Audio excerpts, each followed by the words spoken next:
Hi guys, welcome back to Infinite Possibilities, the podcast where we explore the lives of amazing people, their choices, challenges and opportunities. And today I have a very special guest, none other than the Bryan Roach. Hello. Hello. Thanks for having me on here. No worries, it was highly requested by the fans. So, Bryan, what's your job? What do you do? Yeah, so I also work alongside Karen here at KPMG as a tech risk consultant. And I'm also a Sessional academic / tutor at QUT. Just teaching 2 units, a first year unit and also a final year unit. Yeah. Oh, sounds good. Got 2 steps in different doors, right? Yep. One in the sort of corporate and one in the sort of educational space. So we really want to know how Bryan got to where he is today. So we're going to go right from the beginning. So Bryan, what kind of child were you like growing up? Yeah, best way I can describe it, I had 2 little phases. So Ooh. when I was really young, maybe like around 5 years old or so, I was very shy. So didn't really do much or participate much. I was the one in the back of the class all the time, just kind of listening in. And then around in maybe middle school to high school, probably like grade 9, I kind of realized to myself I had quite enough of just being a bit quiet. And I actually I took a big risk one time and did a public speech to my school, and that was basically to maybe like 200 or so people. So as a really small little introvert, and then suddenly going up on stage and reading a script to 200 or so people, that was when I kind of pushed on from just being kind of like sheltered and kind of an introvert, and then started being a bit more outgoing, and then kind of developed that over time. Still working on it as well, so. Oh, really? You're pretty extroverted. I'm still an introvert at heart. Yeah. Oh, that's cool. And tell me more about that kind of transition, because that's like a sort of like a pivotal turning point in your life. So what sort of made you put your foot down? I'm sick of it. Were you getting ignored, or were you like you were craving something? There wasn't really too much. I guess I just thought about it myself and just did some reflection on my own and just being like, is this kind of the person I want to be in the future? My sister as well, so my oldest sister, she was quite assertive, and she'd always have to protect me, and I was a bit used to that. Aww. But then she went to boarding school over here in Australia, so I was studying in Hong Kong before, and then once she left earlier for boarding school, I didn't have anybody to kind of like stand up for me anymore. Aww. So I realized that, I have to step into that position myself. And then from that, I just realized, maybe this is probably a really good opportunity to do so. I still remember vividly that one day where it was in class, and then we had to volunteer to do the speech. And then in my group, nobody wanted to do it. And then I just realized to myself, there's not going to be another opportunity where not everybody else wants to do it. Most of the time, the other extroverts kind of put their hand up immediately. So I was like, okay, I should probably change this behavior. So then from that point on, took that risk, and then been taking slower and other kind of risks similar to that over time. And so That's amazing. And you were only 9, right? No, I was probably no, that was like grade 9. Grade 9. Oh my gosh. So that was your phase was 5 years. Wait, grade 5, and then grade 9. I'd say 5 years old, and then around grade 9. I can't remember exactly. But it was around the younger phase is more introverted for sure. Yeah. Yeah. Wow, that's amazing. And tell me more about growing up in Hong Kong. Very different than Australia. A lot more, I guess, education focused, or just more more competitive. A lot more stress as well. Most days, at the end in high school, it was wake up around 6 or so, 6:30, go to school, and then after school sometimes we'd have additional classes that might go up to 4, but most days I actually finished tutorials or additional tutoring and stuff like that at maybe 7 in the evening, and then that's before I even got to do my homework. So that was basically my life for a long time. So actually when I came to uni, I found it a lot easier to manage. So it's a lot more relaxed at uni actually. Yeah. Oh, that's so cool. And why come to Australia? Funny story. Oh. I fell asleep in the class that's the honest story. There was a class that we had at our high school that kind of discussed US unis, UK unis. and like the process to apply for them, the like SATs, the essays that you have to write. And I didn't have a good sleep the night before, so I kind of fell asleep in that one. And then I was like, oh, I found out Australia doesn't have to do SAT, so might as well come over to Australia. That was one part of it, but the other one is obviously I do have like citizenship here, so didn't want to pay quite absurd amounts for my degree. So definitely has that as an impact as well, or a factor, yeah. Yeah, that's cool. A combination of factors. So what was it like when you first arrived in Australia from Hong Kong? Very, very different. More relaxed over here for sure. And also I've only visited Australia maybe 7 times before I actually came here. Oh, okay. Quite a few times. Yeah, so just visiting, because my sister was here, so I visited her sometimes. Family was in Sydney as well. But before that, never really. And so living here was definitely a big change, especially because of the culture difference, and also just people here are so much more friendlier. Yeah. So in Hong Kong, if someone comes up to you, or like, well, if you have a salesman or saleswoman, they just kind of sell you the products. They don't really talk to you or anything like that. So one thing I noticed here that was a big difference was that people would go, not just say hi, but they'd say, hi, how was your day, or something like that. Yeah. In Hong Kong, just go, hi, bye. And then if you just walk by someone on the street, it's like you just don't exist. So it's very different. Yeah, that's true. And tell me more about like, so when you were in high school before you came to Australia, in terms of like career aspirations, what was sort of floating through your mind? Vaguely? Yeah, it's interesting. So I actually wanted to go into more like creative areas, so like architecture. Oh, that was me actually, too. Wow. Yeah, I actually decided, well, I wanted to go into architecture, and that kind of paved the path of why I chose my like higher levels in high school. So I chose physics, art, and then business. So art and physics was because I wanted to do like construction / architecture, more like design. And then business is also because I just enjoyed business in general. So I wanted to do it as like a safety net. And then I chose that for my final 2 years. And then on my second last year, I realized that I didn't really want to do it anymore. So it was a really miserable last year doing these 2 units that I didn't really want to do. But yeah, I wanted to do architecture. And that was mainly because it's because I played a lot of Minecraft, and I thought that it was really fun to design things and everything like that. So that's what I wanted to do. And then after, I actually did a summer course at the Hong Kong University, and kind of gave me a little taste of what architecture was like. And then from there, I didn't really think it was for me. It was a bit more conceptual than I thought, rather than like practical. And then from there, I was like, okay, maybe I should shift into something else. And then literally after I graduated, my mom proposed that I took a summer course just doing things that I liked. And at that stage, I played a lot of games. So I was like, oh, yeah, sure, this game design thing and coding course looks pretty interesting.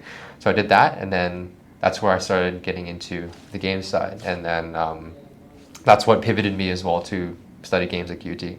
Oh, that's cool. And that's so funny because I think, your idea for like going to architecture came from Minecraft, but you didn't see like Minecraft as the like career first? Yeah, I had no idea that games was a proper career. I knew it was like a hobby. It was like, I think back then it was also a bit more emerging, so it wasn't really accepted as much. Yeah.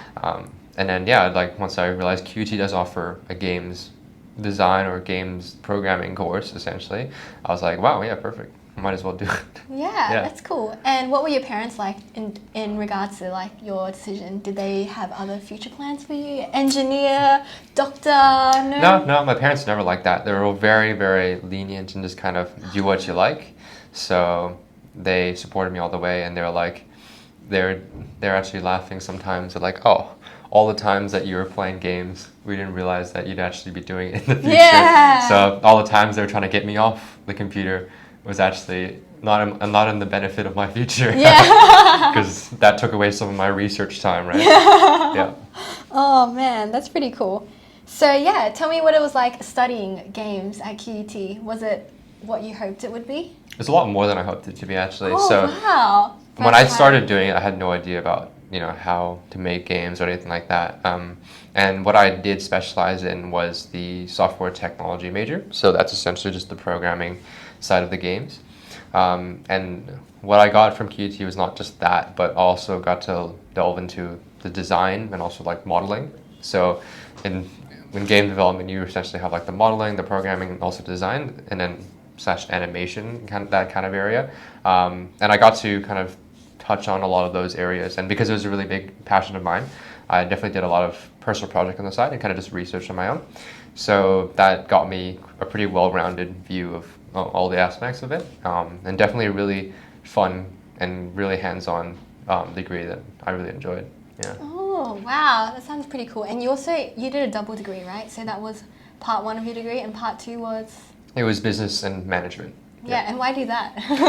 I did that because in high school, right, I had that safety net of business. Yeah. And I always liked it. I liked how practical it was. So I just continued that on to QUT, yeah. Yeah, was it kind of like a safety net if this game thing doesn't work out? Yeah, literally, same thing. I've always enjoyed, this kind of area. And it was, definitely a safety net. Yeah. Oh, that's cool. And tell me about being president of QUT Business Association. Yeah, so QUT BAM, so it's Business and Management Student Association. So I think right now they're one of the biggest, if not the biggest one, business societies at QUT. And then, my third year, so my degree was 4 years, right? So my third year, I had an opportunity to become an events director for the society, and it was just through a connection that I had. And then, funny enough, I just got thrown into the president position in the final year. So that was a big risk, but it was also a very, very fun experience. Got to have a really good team around me, and probably one of the most memorable experiences at uni, yeah.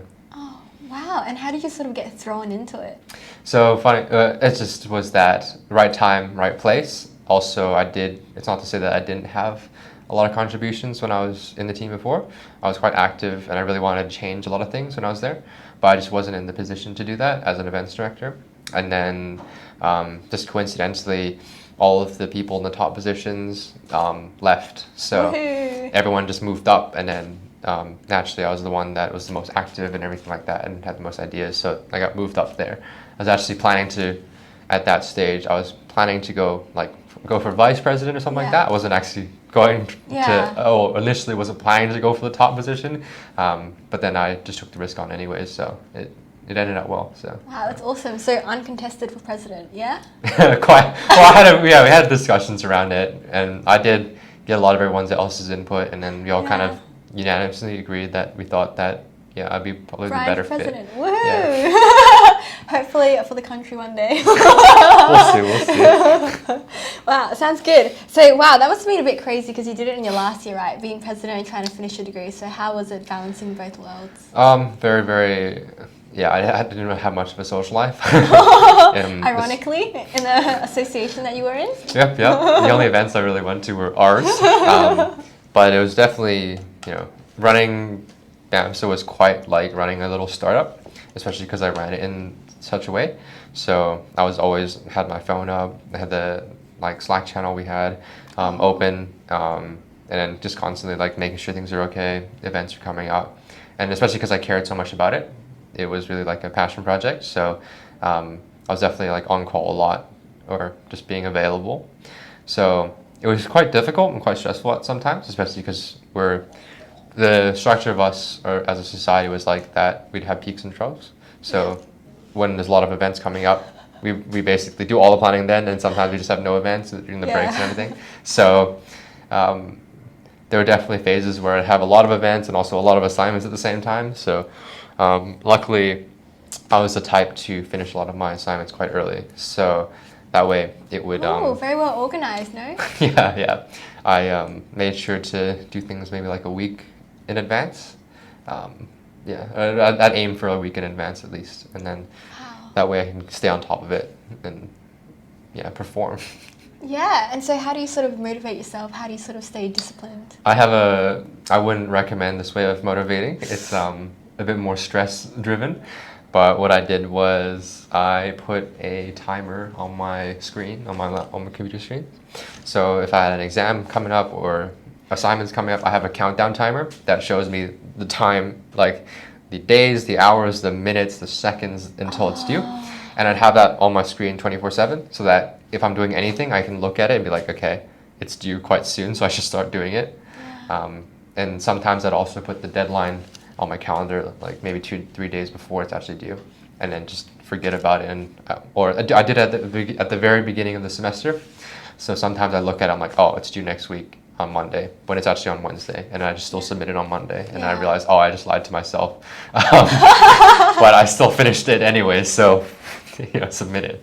Yeah, that's so interesting. I did a sort of similar thing, and now like I don't know when it's due, and then I'm like, oh, that's probably a dud date, but it's like real dates. So yeah, wow, interesting. And so what about in terms of like running the club? What was your sort of leadership style, and what does president do? Some people be like, president is the best job, you get everyone to do the work. Please shed some light. So I was a bit like I describe myself as kind of a situational leadership style, because I just had to kind of adapt to what was there, and I was more there as a support. I didn't really want to micromanage as much. I only stepped in when I needed to, and I also like to just give a lot of authority out when I can, so I let people be quite autonomous with their work, and only stepped in when it was actually necessary. So yeah, that's probably how I'd describe it. Yeah, that's pretty cool. And do you agree that overall uni, best 4 years of your life? Yeah, for sure. As of right now anyways, yeah.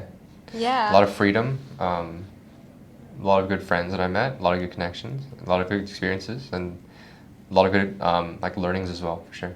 Yeah, that's cool. And also, how did you sort of deal with maybe homesickness when you sort of came here for uni? I was just not the type to have homesickness. Really? I was glad. I was like, oh yes, like freedom. And then I didn't really have much homesickness at all. Yeah. Oh, wow, very nice. Now we're going to talk about the 3 hobbies of your life, right? Yeah. Games, gymming, and golf. Yep. Let's go from golf, right? That was the first one. Yeah, golf I started when I was 5 years old, because my dad, he's, as a part-time, he teaches golf, and he used to be a pro, or like at least certified pro, and then so he taught me at a very young age and started getting into it, and then was also participating in a lot of inter-school competitions for my high school, a lot of them overseas as well, which is really fun. And yeah, no, I used to play quite a bit. And then after coming to Australia, I didn't really play as much. And funny enough, I've had the first round in like 5 years, maybe like 2-3 weeks ago. Yeah, so I remember. It was very rusty. Definitely not as good as I used to be, but it was still fun to kind of have a whack around. And good to play in a social setting rather than like competitive. Yeah, less pressure. Yeah, for sure. And when did you start gymming?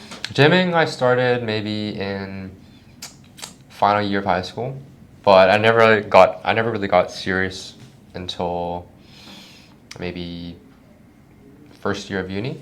So total years, maybe like 5 or 6 years. And then the first 2 years are honestly just kind of, I was following a personal trainer, and then didn't really know what I was doing. And then second and third year, I'd say that's when I started like picking some things up, but never really going and pushing myself too hard. And then maybe more recently anyways, that's when I've been more aware of what I was doing, making my own kind of plan, and then essentially trying to like push my limits more. Yeah, that's cool. And why'd you start first? Why'd you first start gymming? Is it the societal pressures? Gotta be big. I'm quite a bit of like I do a lot of like self-reflection. So at that point I was just thinking about myself like, other people as well, my friends were also getting into it too, and I was like, maybe I should start trying to change myself a bit. And this also came with the transition from introvert to a bit more extroverted. Yeah. So that in combination with like my own self-image and stuff like that, I was like, okay, maybe start doing a few of these things. And then at first it was literally a trial, so I tested myself. It's like, okay, I'll try it for half a year, see if there's any results, and if there are, then I'll keep pushing forward. If not, then it's fine. At least I tried. And then I lost quite a bit of weight when I first came here in the first year, so my weight fluctuates a lot. So I came to Australia at 85 kg and then dropped down to 72 within like 2 months, which is a bit too fast. And then been going to like 76, 85, and now back up quite a bit to 95. So, yeah.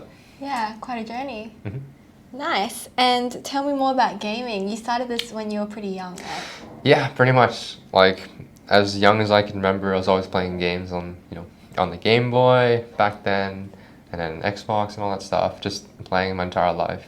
Funny enough, after I started studying it, I didn't really play as much. Just not as much time. But I still do enjoy playing once in a while. And trying to transition from playing to actually starting to make things myself. Yeah, and does like studying it, does it sort of change your relationship with gaming? Like now all you see is the flaws and like, oh man, they should have programmed this, and it changes, right? Yes and no. Yeah, like sometimes I can look at games and I don't as so much as critique it as much, but I kind of appreciate what they've done because I'm like, Yeah. I know that took so long to make that rock or something like that. Yeah. And I'm like, that's a really good one. Like I more so appreciate them rather than like criticize them. Yeah. Oh, that's pretty cool. And so this one's for my friends. Why do you guys love gaming so much? That's a good question. I don't know. I'd say that it's just fun. It's just a fun way to consume time, stress relief as well. And then I know for certain games, it's good because you get a sense of community as well. Like I've had some games when I was playing in like middle school where I've met people from the States and just gotten some good friends out of that as well. And it's like anything, right? You go out, it's like the same as going out. Well, not exactly the same, but the same experience as going out with your friends, going to the mall, going to something like that, but just doing an online setting. And it's just a mode of doing that, but it's the same kind of outcome where you hang out with your friends and enjoy time. But obviously there's single player games as well, so that's a completely different story. But I think most of the time, just relax. It's easy to do. And sometimes if you are a fan of a franchise, like people are a fan of movies. Oh my gosh, continue. Yeah, if people are a fan of movies or anything like that, then they you start to build up that kind of fandom or that interest, and then that just helps you play more of those games in the future. Like Pokemon, for instance, I started when I was really, really young, maybe like 5 years old, and I still like it to this day. And the other day I was literally looking at Pokemon cards on eBay as well. So sometimes it's because of the franchise that you love, and the games are only an accessory. Oh, dang it. It's actually okay. I think you need to jump. Okay, so tell me more about, so when you game, is it kind of like you get lost into that world, and then is it sort of like harder to come back to reality? Is it like, oh man, damn, I wish like my life was in a game? Do you get that sort of... It depends. I think that's a very traditional way of looking at it. Yeah. But it depends on what you're playing. Sometimes there's different genres, right? Some games, some games you play with friends on the couch together. So that's like, you having people over at your place, you play some couch co-op games, and then that's something different. And in that you wouldn't get immersed too much. There's some heavy story-driven ones. Yeah. So story-driven ones, that's where you get immersed into it. And then they actually have some really compelling narratives and everything like that. Some of them actually make you reflect on your own life. So it depends on what you're playing. And the one that I enjoy the most, that I play a lot, are they're called MMOs. So I actually forgot what it stands for. Massive multiplayer online games. Yeah. So that in that setting, you have your own character. It's all customizable, and then you have you work towards your progression for that character. So whether it be like the weapons that you have, the gear that you have, and then your friends also have that as well. So then you kind of it's a sense of building your own character, not exactly like role playing per se, but building something that you're proud of, and then you can also show it off to your friends. It's just like that. Yeah, that's one of the areas, and that's one of the ones I enjoy the most. Yeah, damn, that's pretty cool. And can you tell me about the sort of history of your game taste? So what did you sort of start out with, and what did you prefer, and then how did you develop? It's all over the place. Oh, perfect. But the only games that I don't really play are horror games because I just don't want to. I've never been a fan. Yeah, and are you more like multiplayer games for the socials? Yeah, definitely. I don't really like single player as much. I like the community aspect of it and playing with other people. Yeah, okay, that's cool. And then now we're going to transition and talk a little bit about your work at Tech Risk at KPMG. Nice. So can you give us like a 1-minute introduction for what Tech Risk roughly is? Yeah, I can give a brief one as far as I understand so far. So because we are still quite new, so our understanding of tech risk is always evolving. But from what I understand, anyways, it's a need in the market because a lot of firms use a lot of technology nowadays to do their like accounting and everything like that. In the previous old days, they used like proper books and everything, so all the bookkeeping. And now because of that, there are a lot of risks that might arise from the software they use, whether it be like access or like passwords, everything like that. And now there's a need to get assurance over that. So if the auditing team, so we work closely with the auditing team. So if the auditing team needs to rely on a certain system, then they need to make sure that there's reasonable assurance that the system is working as intended.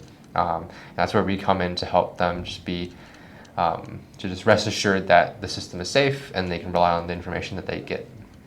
That's pretty much it, as far as I understand anyway. Yeah, so no, that's pretty good. It's gonna definitely, might change over time, but that's my definition of as of right now.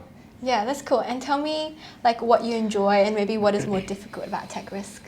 It's good. I think it's a steep learning curve for sure. That's the one difficult I area. agree. But once you do understand everything, like that's a benefit and cost as well. Like it's a steep learning curve, but once you get up to the top of that, then things get a lot easier. And it doesn't, it's the same concepts and the same it's kind of same kind of standards that you're using, but just in different companies. So once you do understand the basics of the concepts, then it gets much easier over time. And obviously you'd have like outliers with different companies having different systems and stuff like that, but most of the theory and the concepts kind of stay the same. So it's that phase where once you learn, it's quite difficult to learn all of it and get across all of it, but once you do, then you're set. Yeah. Just stick it through. Yeah, literally, yeah. Yeah, that's cool. And what should I ask? Tell me more about being a sessional academic at QUT. How did that sort of, because you started them both roughly at the same time, which is great and also not so great. So yeah, no, it was really interesting how I got the opportunity. So basically, it was through BAMSA, right? So being the president of the business side at QUT essentially got me a lot of opportunities to network with the business school and get to know quite a few of them. And I also always had a passion for like improving the quality of like tutoring and everything at QUT, and teaching and kind of helping others has always been just a passion of mine. Whether you see it through like fitness or anything like that, I've always enjoyed that. So I thought, I always had an interest in trying to do tutoring, but I just never knew where to start or who to ask. So then in my final year, I kind of like put in an inquiry about it, and then it kind of just took off from there. And then I had an opportunity to do 2 units. So one's a first year unit and the other one's a capstone unit for business. So it's pretty good.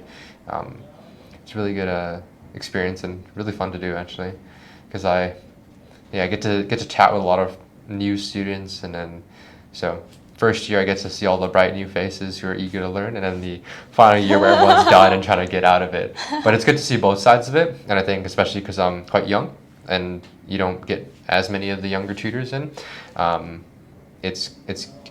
provide a lot of value by being able to relate to the students a lot. So I literally tell them almost in all first weeks, I kind of say that when I give my background on myself, I'm like, I was in your position. A lot of tutors say, I was in your position like quite not long ago, but that's always like 5-6 years ago, and I just tell them I was in your position 3 months ago. So I know what you're experiencing, and it's also it makes me a bit more approachable as well, because they see me as another one of them, right? Essentially.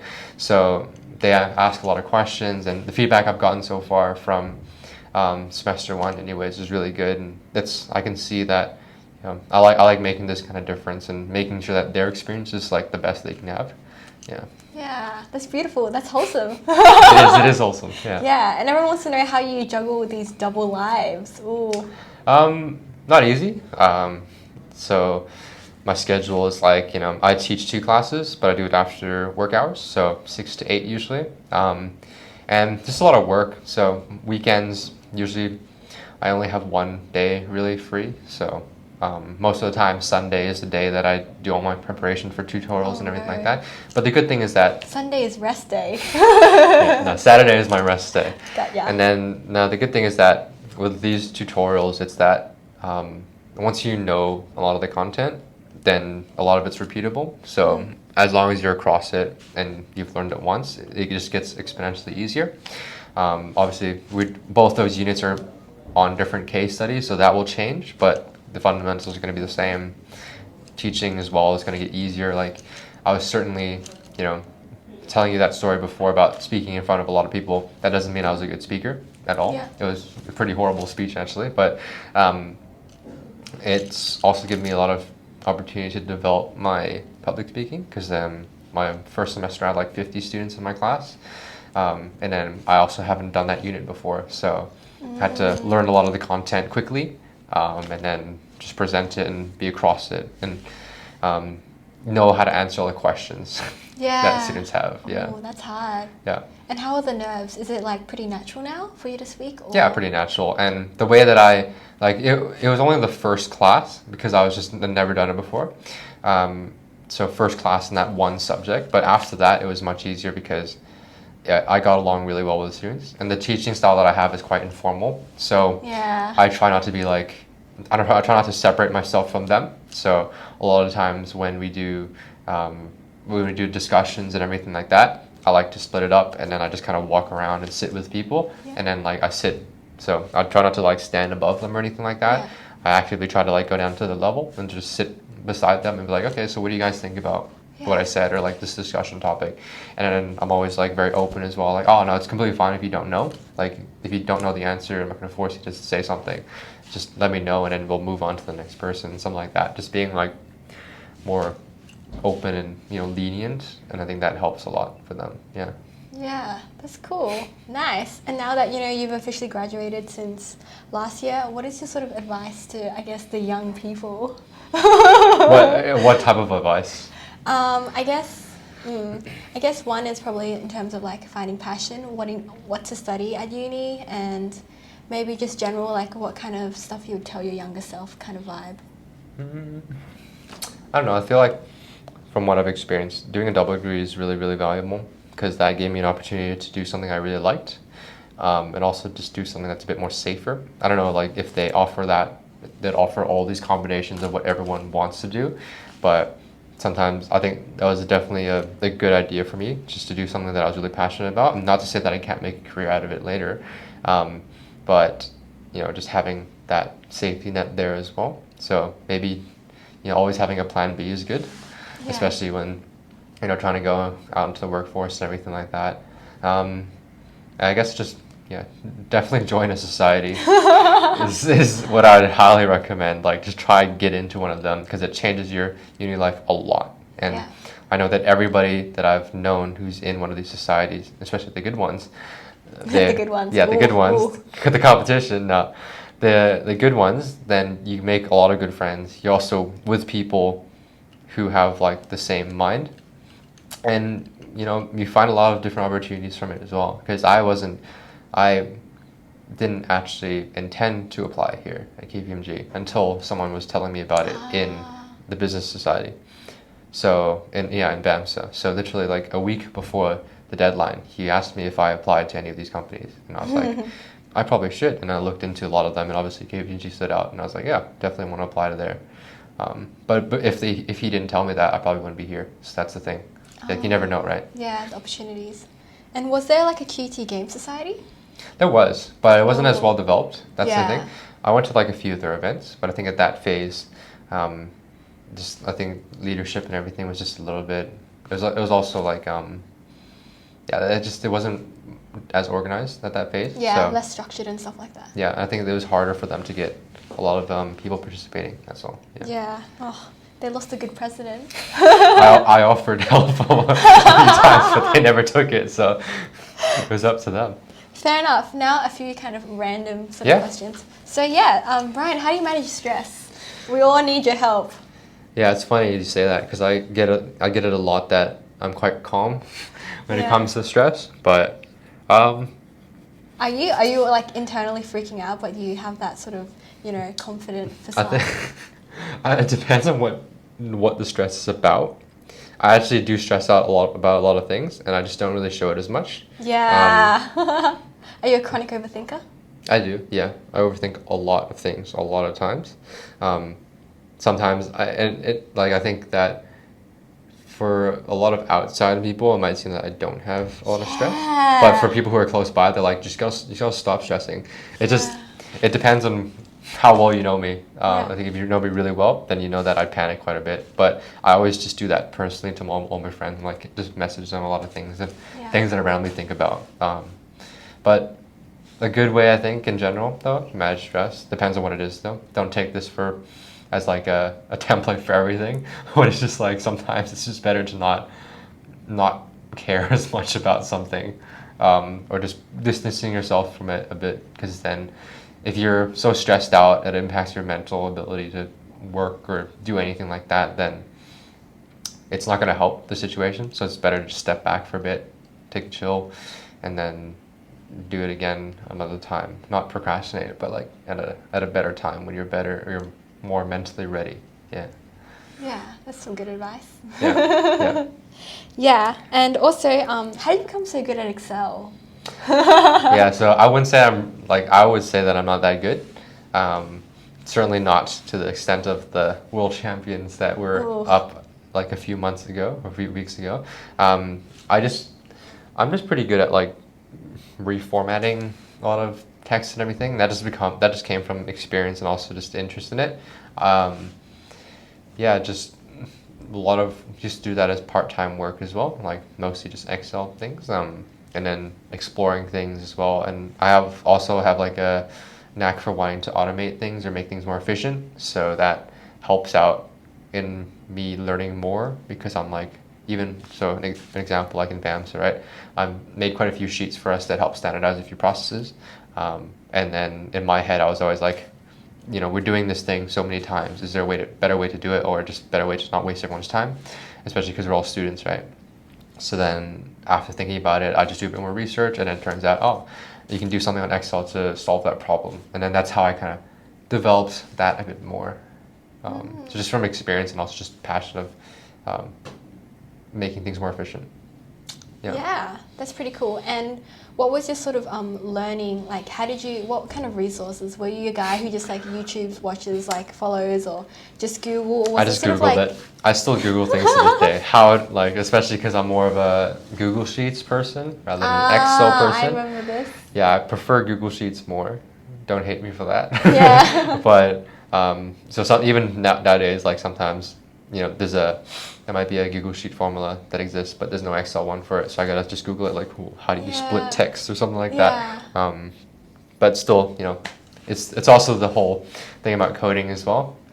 For any code or anybody who works in like software development, software tech in the industry, they also Google things. So that's the way to do it. Just always Google it, and that's what I do. So yeah, that's pretty good. Yeah. Nice. And what do you think the meaning of life is, Bryan?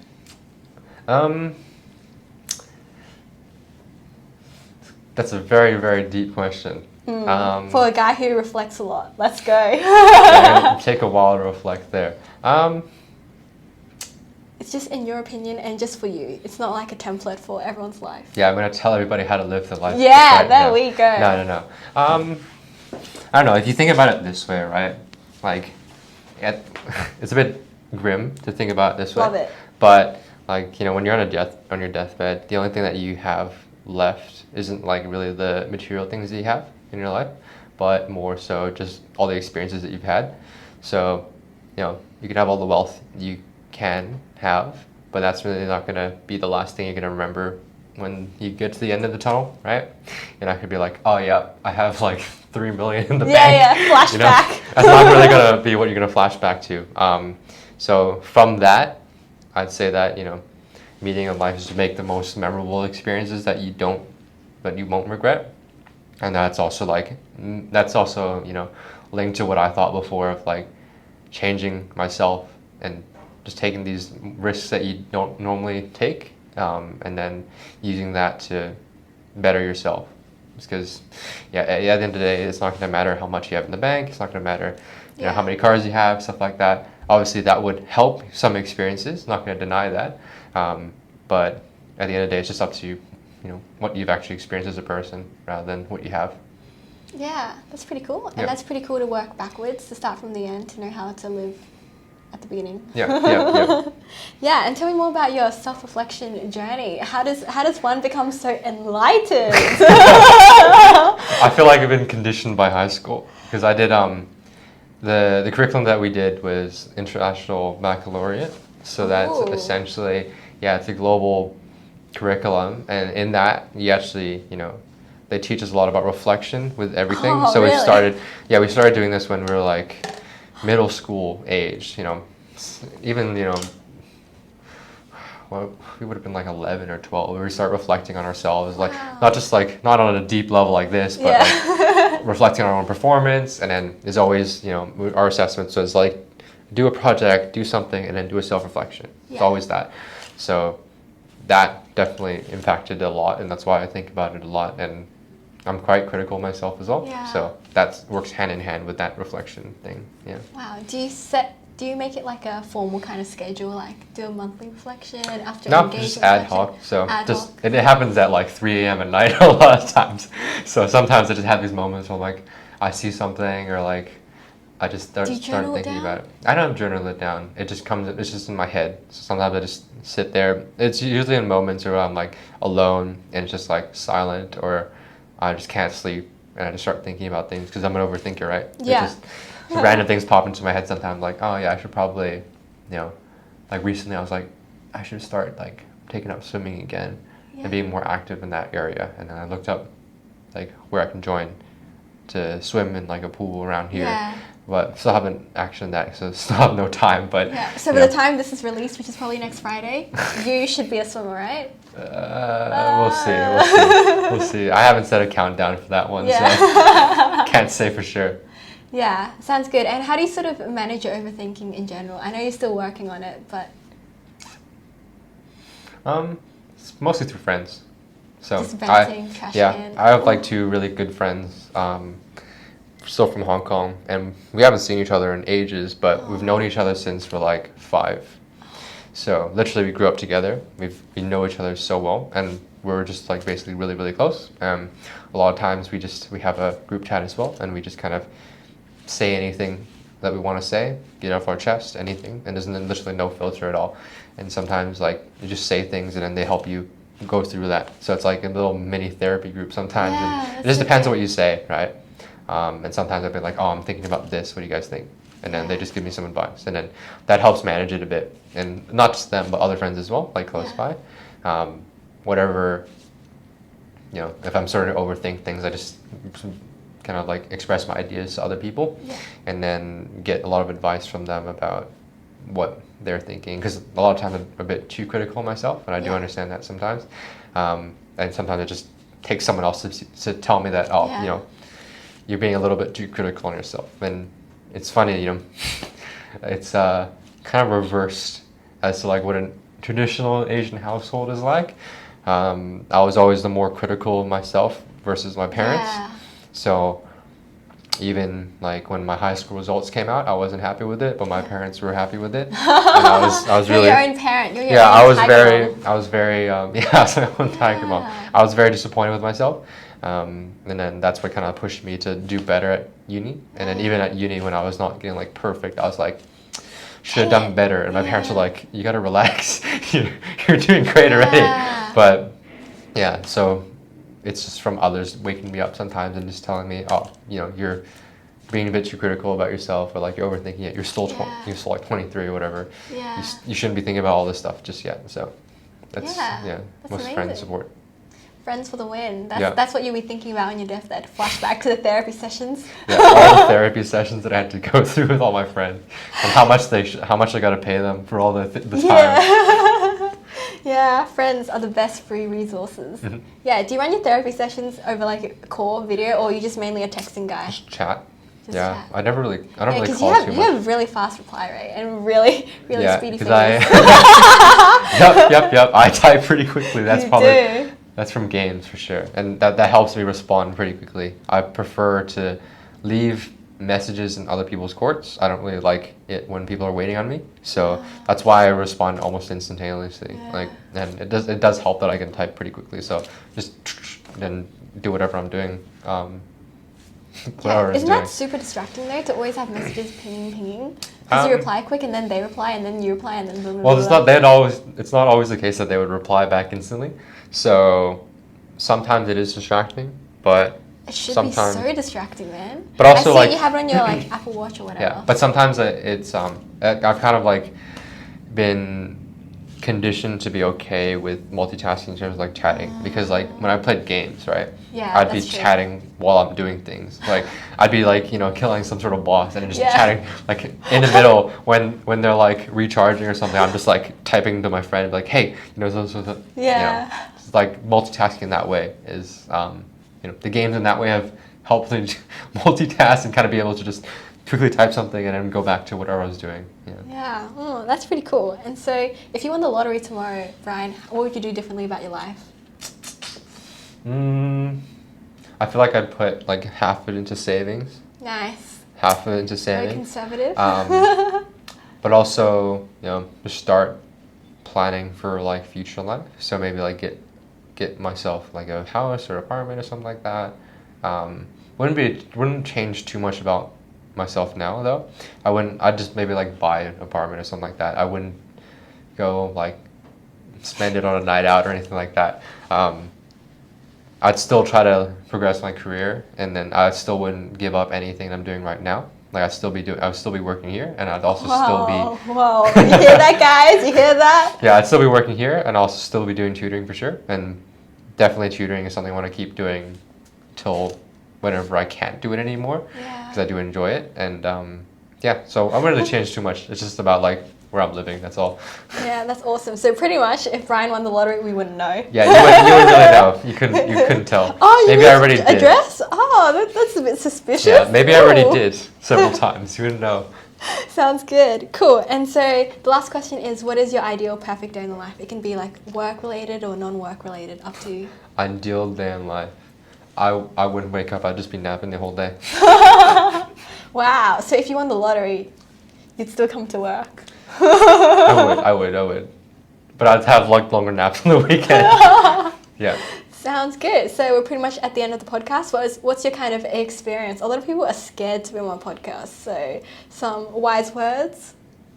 What, like about my experience? Yeah. How do you feel? Do you feel really nervous? I swear you're more confident than me.